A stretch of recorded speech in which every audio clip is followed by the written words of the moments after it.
ఏడ్చూరి సింగయ్య కవి తన గురించి తన కుటుంబం గురించి ఇలా చెప్పుకుంటున్నాడు. ఇప్పుడు నా వంశాన్ని అభివర్ణిస్తాను. శ్రీవత్స గోత్రుడు, శివభక్తుడు, ఆపస్తంభ సూత్రుడు, సుగుణ సంపన్నుడు అయిన ఎర్రన్న ఏడ్చూరుకు శాసకుడు.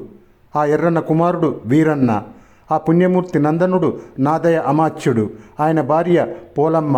ఈ దంపతులకు కసువన్న, బీరన్న, సింగన్న అను ముగ్గురు పుత్రులు త్రిమూర్తుల వలె వరుసగా జన్మించారు. ఈ ముగ్గురు నిర్మల కీర్తిమంతులై సుగుణవంతులై వర్ధిల్లారు. వారిలో కసువన మంత్రికి ముమ్మడమ్మ అనే సాధ్వి అనుకూలవతి అయిన సతిగా అలరారింది.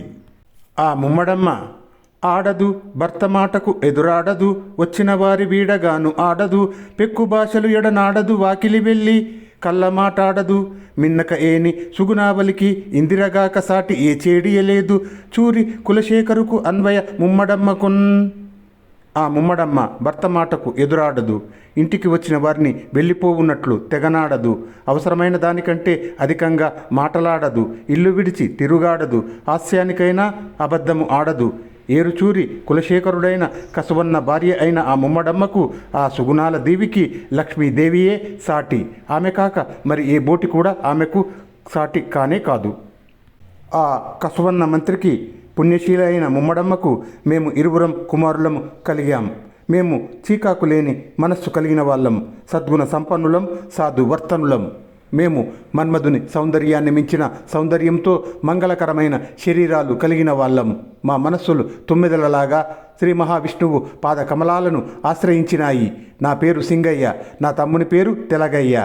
మా ఇద్దరిలో నేను పెద్దవాడను, శివపూజ పరాయణుడను, శ్రీ మహావిష్ణు చరితమనే అమృతం స్రవించే వాక్య సంపద కలిగిన వాడను, ఆ ఆనందంలో మునిగి తేలే మనస్సు కలిగిన వాడను. అటువంటి నేను ఆ నందనందనుని పాదార విందాలను సందర్శించటానికి నా హృదయాన్ని అద్దంలాగా దిద్ది తీర్చుకున్నాను.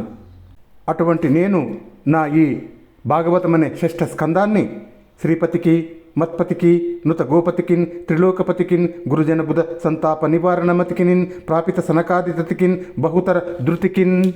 లక్ష్మీదేవికి ప్రాణేశ్వరుడు, నా జీవితానికి అధీశ్వరుడు, దేవేంద్రునిచే స్తుతింపబడేవాడు, ముల్లోకాలకు అధినాథుడు, పెద్దలైన పండితుల సంతాపాన్ని నివారించేవాడు, సనక సనందనాది మహర్షులకు ఆశ్రయమైనవాడు, మేరు సమాన ధీరుడు అయిన శ్రీకృష్ణునికి ఈ కృతిని సమర్పిస్తున్నాను.